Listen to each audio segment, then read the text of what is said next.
Hey guys, so if you want to learn on how to reset the electric water heater,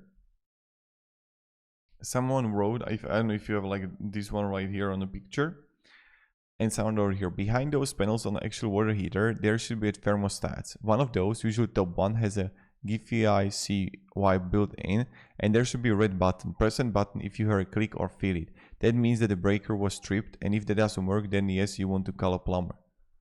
Also, go to your main breaker box and turn off and back on the breaker for hot water heater.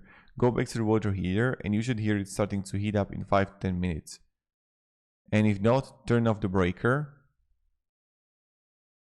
and open the side covers on the water heater. You should see a thermostat 1 or 2, and where the heater screen, if you see the red button, that's your reset.